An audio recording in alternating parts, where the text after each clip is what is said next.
as the day wore on and as the night wore on and as the whole virality of in fact that everyone was talking about Game of Thrones and Starbucks kept on going, that turned in ultimately to billions of dollars worth of media value.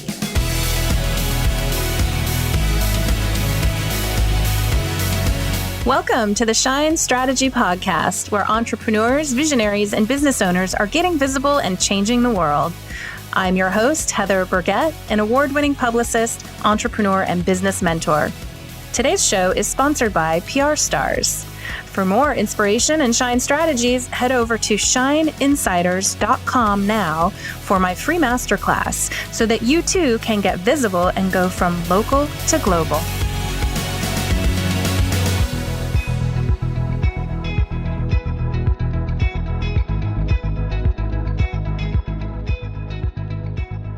Before we get started, have you hit the subscribe button yet? I hope so, because then you'll never miss an episode of the Shine Strategy Podcast. You'll be able to listen to it on the go, in the car, at the grocery store, when you're walking your dog, wherever it is that you listen to your podcasts. And the other big thing that I would love to ask of you today is to drop a rating and review for us. That really helps us know where we're on track. Let us know what you like about the show, and we'll do more of it. We've got a couple of really cool ones here today I'm going to read to you. We've got one from Dallas Travers. She gave us 5 stars and says, "The perfect blend of spiritual insight and practical PR advice. Thank you for speaking directly to those of us who crave success but aren't willing to compromise our hearts to do it. Inspiring, actionable, awesome." Thank you for that feedback, Dallas, because that is really what we're setting out to do here. And another one here from Poopy Grandma. That is a funny, that cracked me up. That is one funny screen name. I'm not sure who you are, Poopy Grandma. This one has 5 stars. Heather helps people refine until they shine. She says, "I'm loving this podcast so far. Heather's content has consistently been a game changer in my business, and I'm super excited to see what else she puts out. That makes me think that you must be in my Shine Strategy Insiders community," which everyone is welcome to join us over there. We have a free community, a free group over on Facebook, the Shine Strategy Insiders. So thank you so much for this feedback. Anyone else that's listening today, if you enjoy this show, please share it. You can actually hashtag the Shine Strategy on any of your platforms. If you're looking for how to tag me or reach me, you can always find all of my social platforms on prstars.net. In particular, you can hashtag the Shine Strategy and tag me on Instagram at heather.burgett. With all that being said, let's dig in. Hello, everyone. Thanks so much for being with us today. I have an incredible guest for you that has such an awesome story about her visibility. Lightning struck for her. She went viral. This is Stacy Jones, someone I've known for a long time. She's the CEO and founder of Hollywood Branded, and she's also an expert in influencer marketing. She's been doing product placement for film and TV for years. You might have seen Stacy recently. I'd be surprised if you didn't see the stories she was associated with. To date, she has received over 4 billion media impressions in US TV and digital, and that is not counting TV and print internationally. The value of these impressions has earned her agency over a $65 million media value. Now, you might wonder how this happened, and we're going to get the play-by-play, but has anyone seen the famous coffee cup in Game of Thrones? For any Game of Thrones fans out there, this was a recent incident where someone left to-go coffee cup on the set, and it actually made it into the episode. And everyone thought it was a Starbucks cup, and it just created a whole internet sensation. And Stacy, being the smart businesswoman that she is, took the opportunity to talk about it.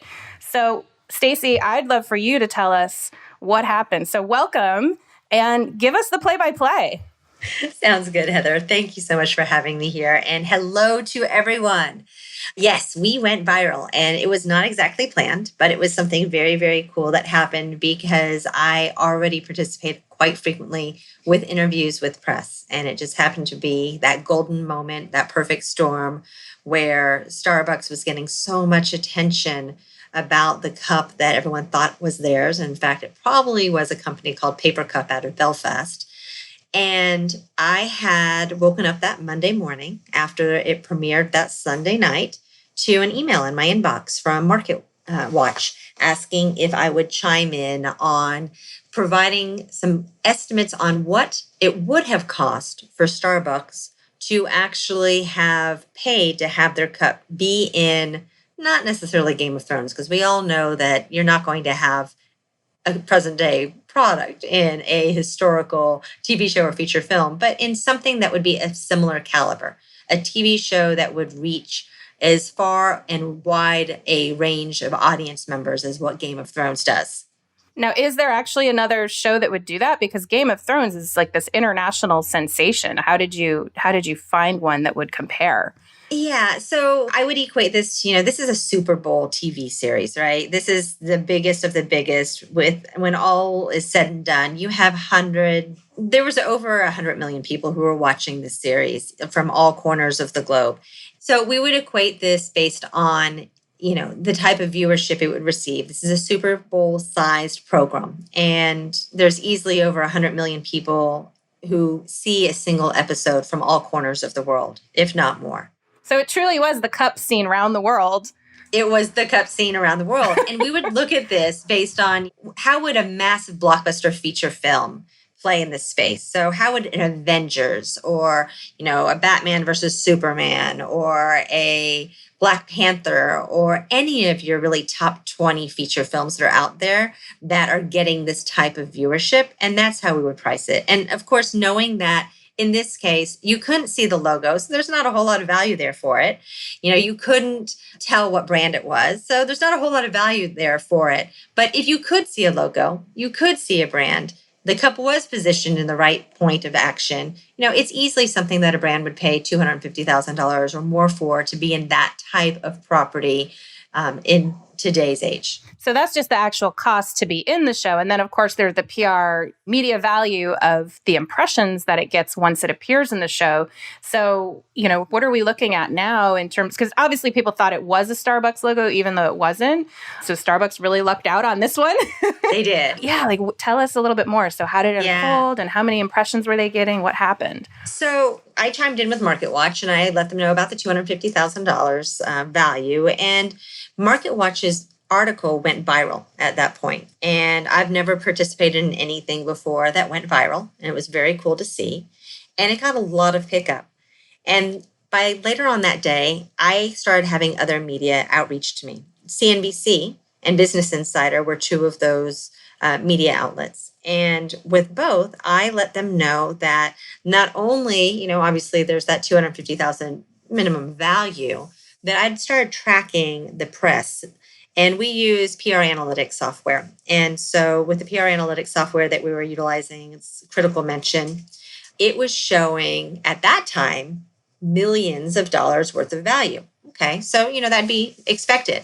But as the day wore on and as the night wore on and as the whole virality of in fact that everyone was talking about Game of Thrones and Starbucks kept on going, that turned in ultimately to billions of dollars worth of media value. I mean, it is absolutely insane what the overall reaches are for Starbucks around the world. There's not a single country that's not talking about it. It's on local news, it's on national news, it's in print, it's in digital. It just absolutely went everywhere that one could even assume covers media as well as social and as well as digital platforms too. Oh my gosh, this is incredible. And so how has this affected you? I mean, I think it's so important to point out that the press called you and, lots of things that we're working on in my business and with my clients and members is making sure that they are out there and visible so that people can find them. Now, had you had a relationship with this press person or how did they find you? They hadn't. I did not know the person that I interviewed with. Actually, I didn't know any of the reporters I initially interviewed with. And, Heather, what you're saying is what's so incredibly important and what your listeners need to understand and take away. I've been in this industry of product placement. I launched my agency back in 2007. I ran another agency for the previous decade before that. And I have spent so much time talking with press, anytime, any outlet, I don't care what size it is. I don't care who it is. I am happy to talk to anyone about product placement, celebrity endorsements, influencer marketing. And I don't just talk.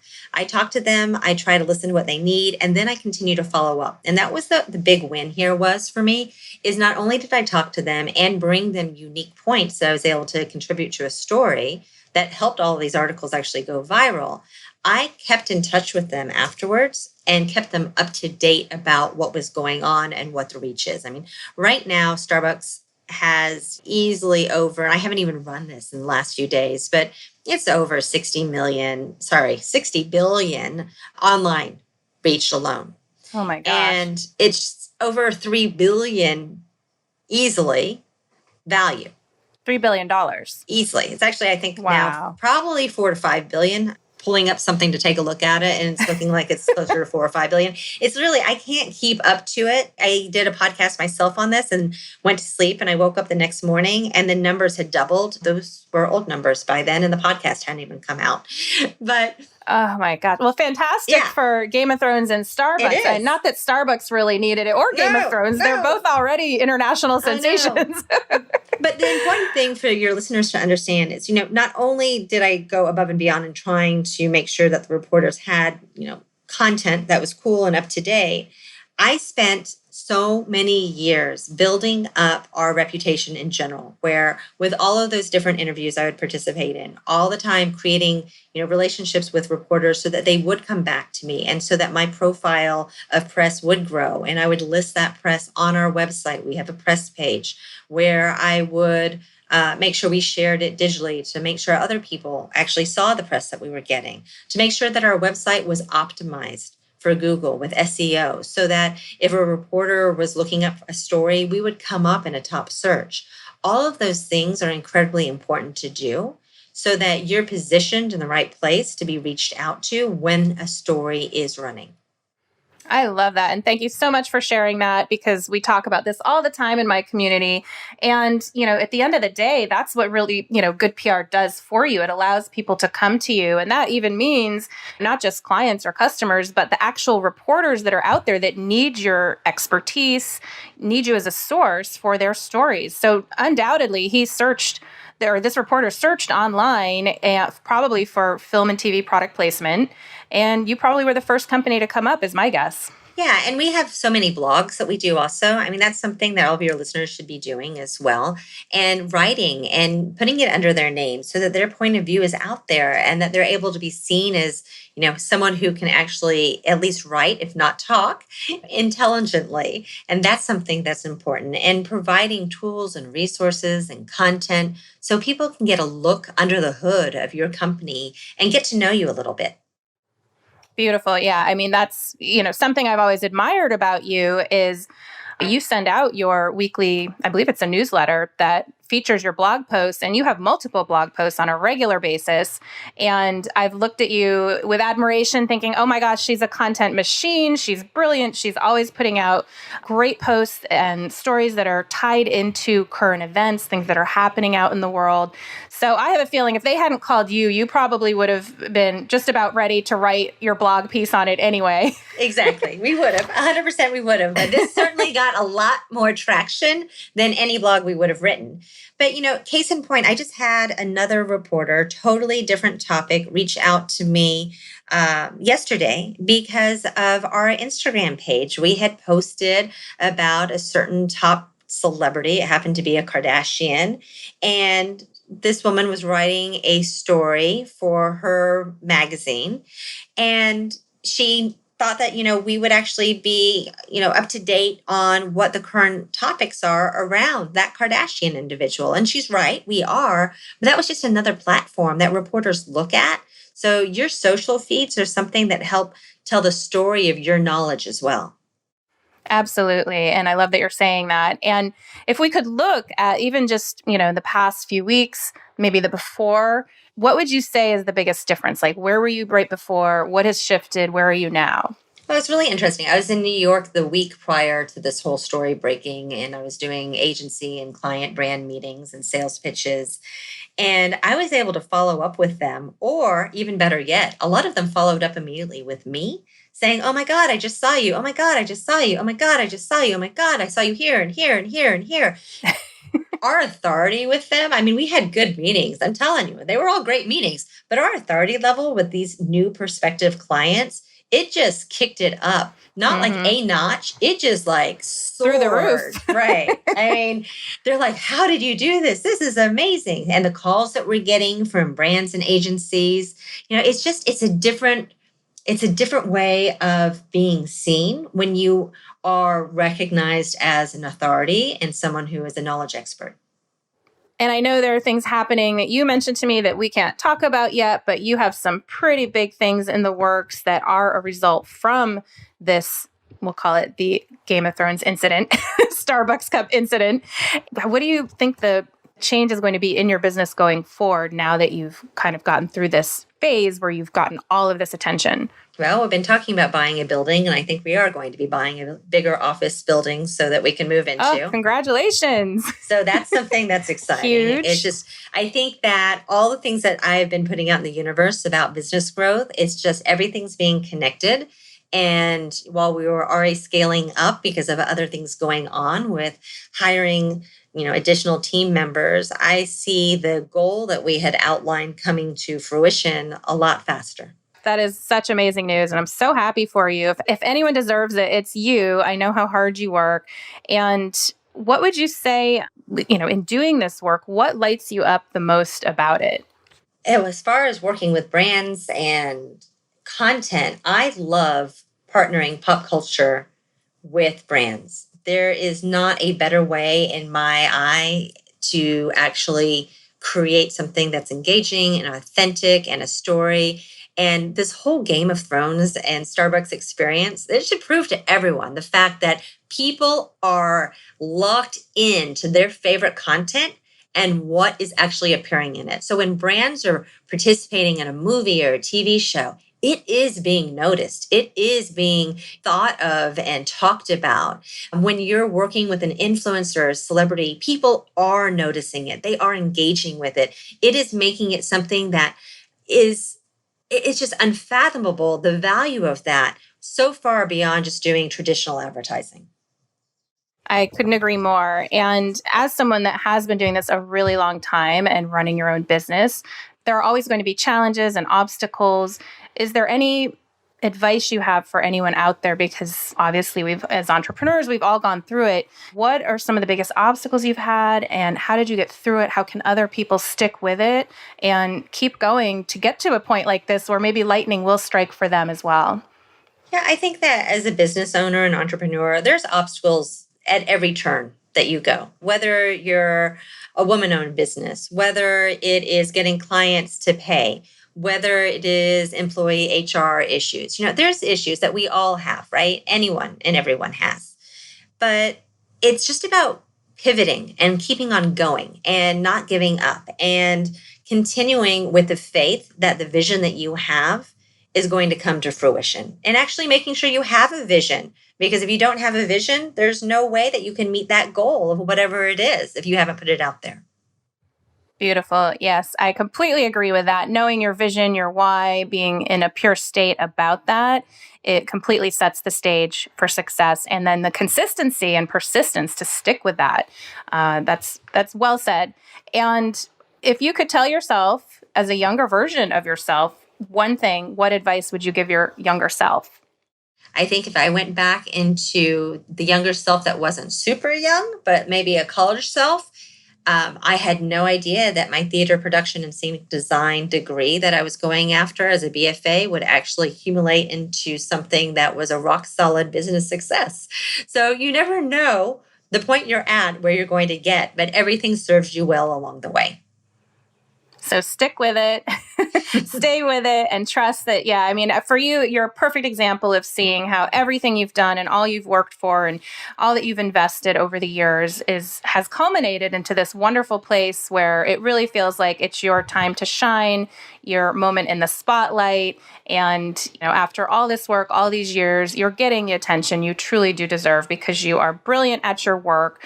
And more people need to know that you can actually help them with their businesses. And I think we're going to hear some good news coming from you soon from some really high profile clients. So I can't wait to see what unfolds for you. Any last thoughts today for our listeners? I think that, really just make sure that you get out there and you start publicizing yourself. Everything that Heather is teaching you and taking down the path on, it's true. If you don't find a way that you can toot your own horn and share what's internally going on at your organization, and if you don't find a way that you can relate outwardly to your current and future customers to let them know that you actually are aware of cutting edge trends and what's going on, you're not establishing yourself to be the best that you can be. And so look at the tools that are out there. I happen to be like the crazy content maker believer where anything that you make can be repurposed. A blog can turn into ebooks, can turn into infographics, can turn into social posts, can turn into a podcast series, and it goes on beyond even that as well. And all of these things take time, but they're worthwhile to spend the time on because they're going to be able to keep giving and delivering for you for years to come versus just necessarily, going out and paying for Facebook advertising and trying to lead people into you instantly. Provide value to people and they will actually come back and value you. Beautiful. I love that. And if people are looking for a way to connect with you, Stacy, how can they find you? Sure, a couple of ways. So you can go to hollywoodbranded.com and we have all of our information is there. You can also listen to my podcast, Marking Mistakes and How to Avoid Them. We're on iTunes. You also can find a link on our website. And then if you're interested in learning more about product placement or influencers or celebrities and not quite ready to work with someone and want to kind of more have a DIY approach, we have an online class series at learn.hollywoodbranded.com. Wonderful. And we'll put all of those links into the show notes. And thank you so much for sharing this essentially case study with us today. I mean, it's really fascinating to hear the behind the scenes on when lightning does strike and how you yourself actually went viral along with this story. And everyone out there, just hang in there, keep at it. And, Stacy's been doing this a very long time and lightning does strike, the stars do align. And, it really does come down to persistence and consistency and just staying in your truth for your message or your movement and putting it out there in the universe in every possible way. And someday the lightning will strike for you too. Thank you, Stacy, so much. It was wonderful having you. Heather, thank you. And listeners, thank you all for tuning in. Thank you so much for joining us today for the Shine Strategy Podcast. I invite you to join me at shineinsiders.com for a free masterclass where you can get more inspiration and strategies to get visible and change the world. Your voice matters. Please subscribe, rate, and share this show so we can continue to grow on this journey together. Until the next one, it's Heather Burgett, your Shine Strategist, signing off.